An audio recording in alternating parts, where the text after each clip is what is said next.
Honorim. Assalamu alaikum. Welcome to the second hour of News and Views on Salam Media. We will be talking to Ngome Zulu Osman. He is from the Socioeconomic Rights Institute. He's an attorney, and we're going to be looking at the inquiry into the building fire. Um, and obviously, that is in Marshalltown. Also, on the show, we'll be talking to Islamic Relief South Africa community fundraiser who is Naweed Mohammed. We'll be looking at two campaigns, the Kurbani campaign and also feedback on the Gaza and Sudan campaigns. But right now we cross over to Texas in the USA, where we are joined by Sister Fatima Diallo, and she's going to talk to us about Senegal for Palestine. She's the founder of Senegal for Palestine, and she's going to tell us what exactly is happening in Senegal, even though she's on the opposite side of the world in the United States. Assalamu alaikum, welcome to the program. Walaikum salam. Thank you for having me, and Senegal for Palestine. So, although I am in Texas right now, I just came back from Dakar.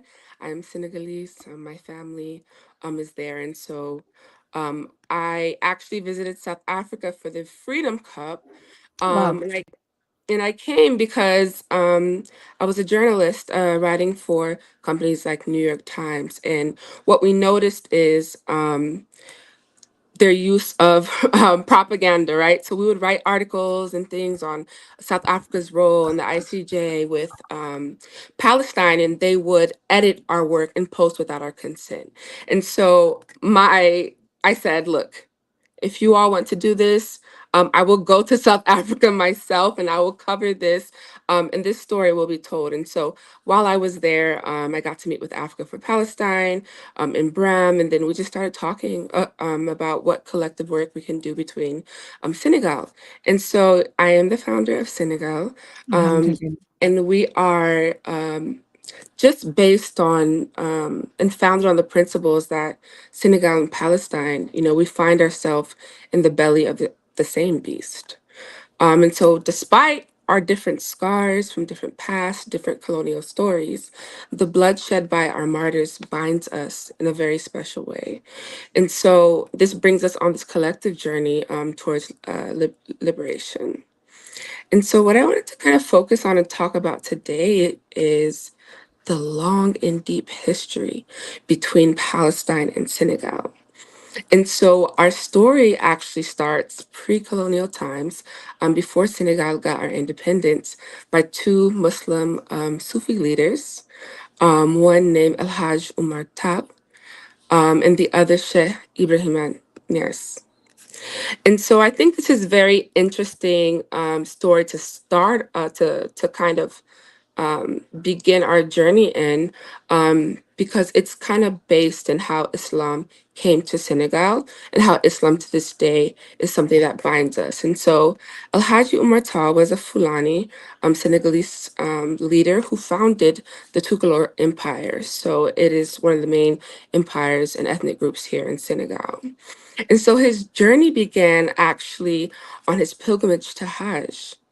And we know at the time when he went, the Ottoman was still under rule over Palestinian land. And while he was there, um, this is kind of where he started having these conversations and really recognizing that what we were experiencing in Senegal, as far as colonialism against the French, was very similar to what he saw with the experience of the Palestinian people. And so, through poetry, I want to name this because when I start talking about Senegal for Palestine, one of our biggest core programming is around art resistance.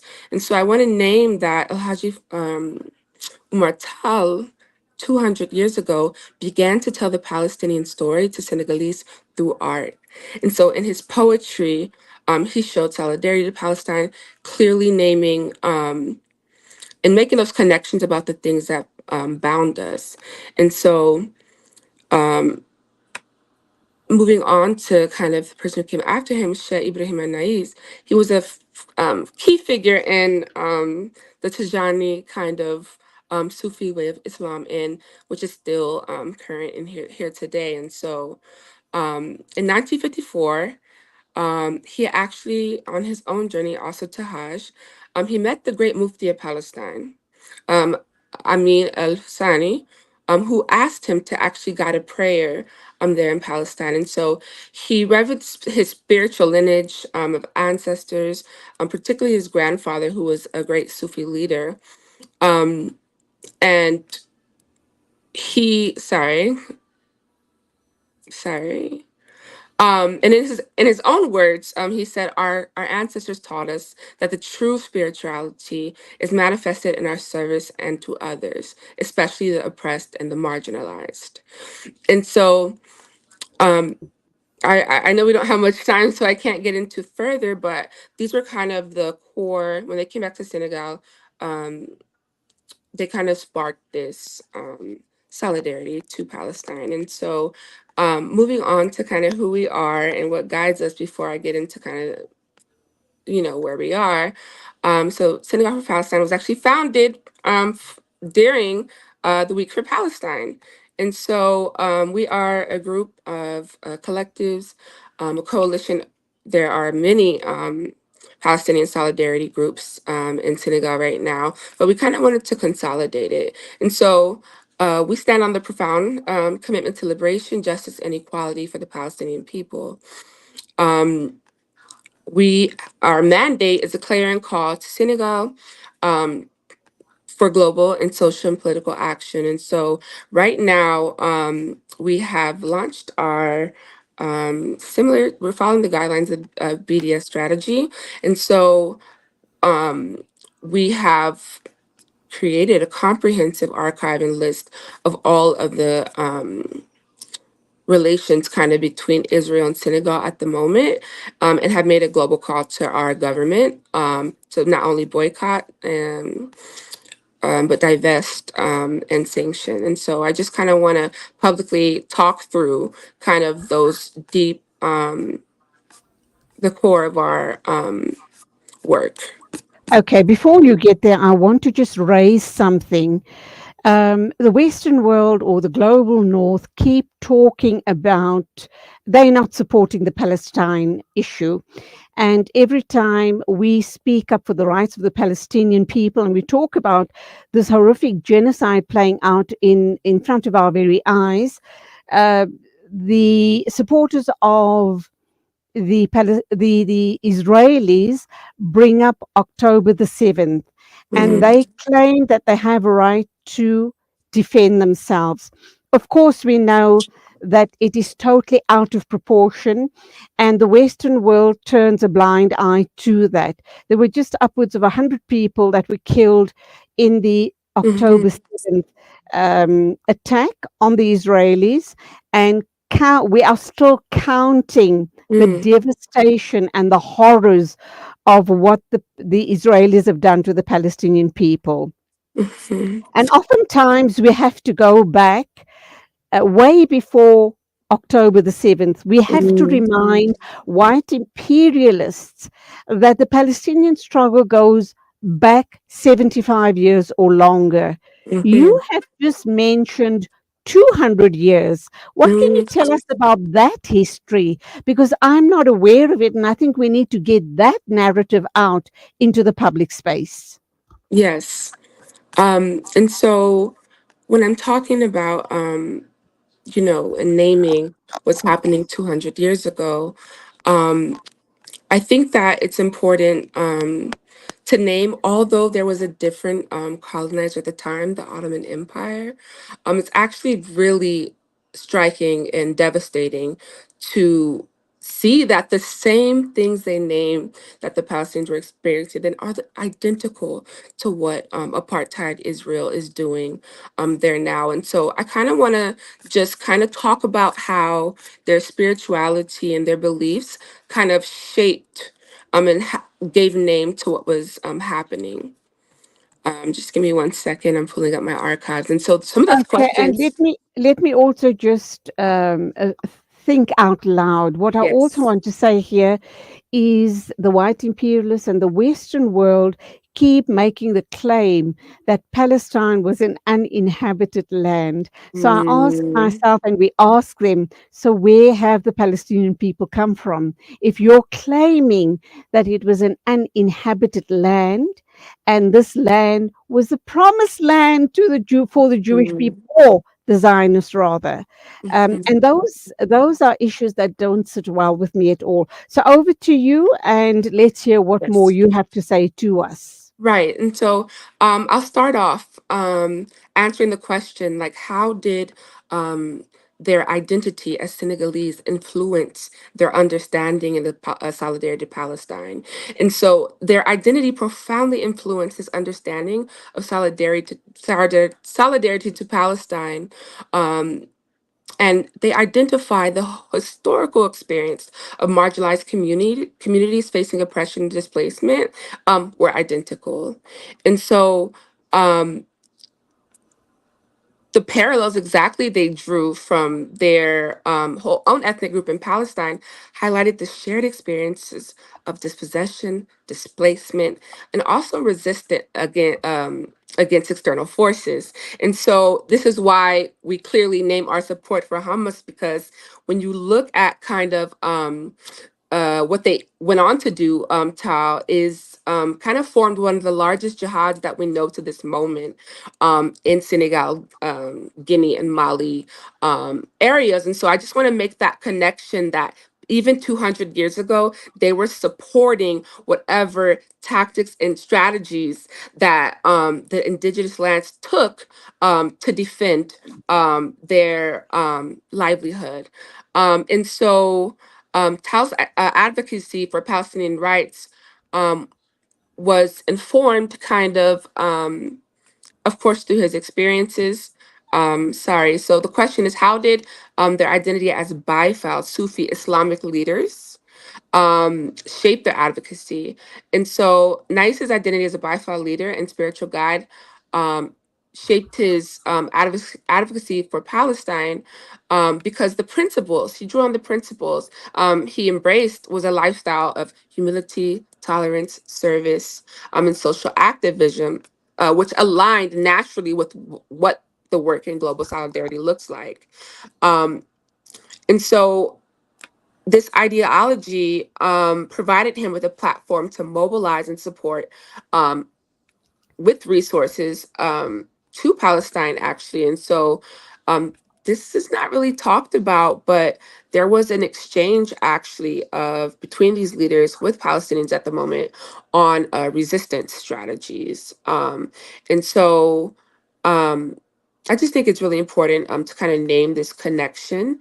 Um, Predating that. Sorry, I have a my computer is freezing. Um, but yeah, sorry. Do you have any you Okay, want me to let's move clarify on anything? then, because we're going to have to wrap up in the next minute or two. Let's Okay. talk about what exactly is Week for Palestine happening in Dakar. What type of actions are being, played out in support of the Palestinian people? Yes. So one of our major ideologies is education as a form of liberation. And so Senegal just voted in the youngest president in Africa, and him and his prime minister were actually in prison 10 days before they became president. And their journey to presidency was on the backs of the youth. Um, Fighting for democracy. And so we're trying to our goal was to channel that same revolutionary energy of our youth and connect it more to framing their minds around what global solidarity looks like and how they can use the strategies that they've done in our country for showing solidarity for Palestine. So we have partnered with 14 schools in Senegal um, with the curriculum that's not only educating the people of the Palestinian cause, but reminding them that of our history. And so they are creating various art projects, the same way that El Haj Umar Tar and Shay Nias used poetry and words and movements to kind of as tools for resistance.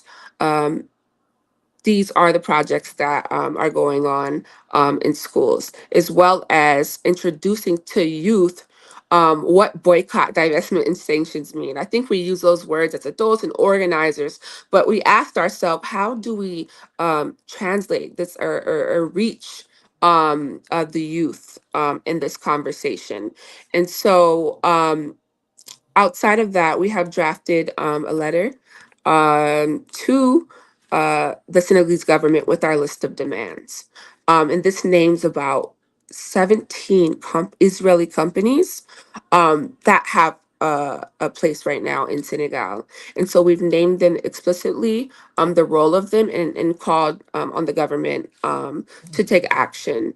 Um, I also want to name that about $17 million of Senegalese government uh, is funded by Israel. Our military spy cameras, weapons. This was something that our past president did. He was one of the first presidents who kind of broke our public solidarity to Palestine. And so we have called for immediate cut of ties in the military, particularly around the $17 million worth of military equipment. And we are naming, and what the youth are naming is that the same weapons we buy, who have actually killed some of our own martyrs in our fight for democracy about a year ago, are the same weapons that are causing ethnic cleansing. And so drawing these connections out of the mouth of youth is being seen as something that is gaining attraction. Um, and we've also been able to meet with our Minister of Education, as far as other ministers in our government, to kind of um, contextualize this. And so, yeah, we have also a digital archive. Um, Okay, can I ask this question in closing then? What happens post week for Palestine? How are you going to upkeep the momentum and keep the Palestinian story alive in Dakar? Oh, and all yes. of Senegal.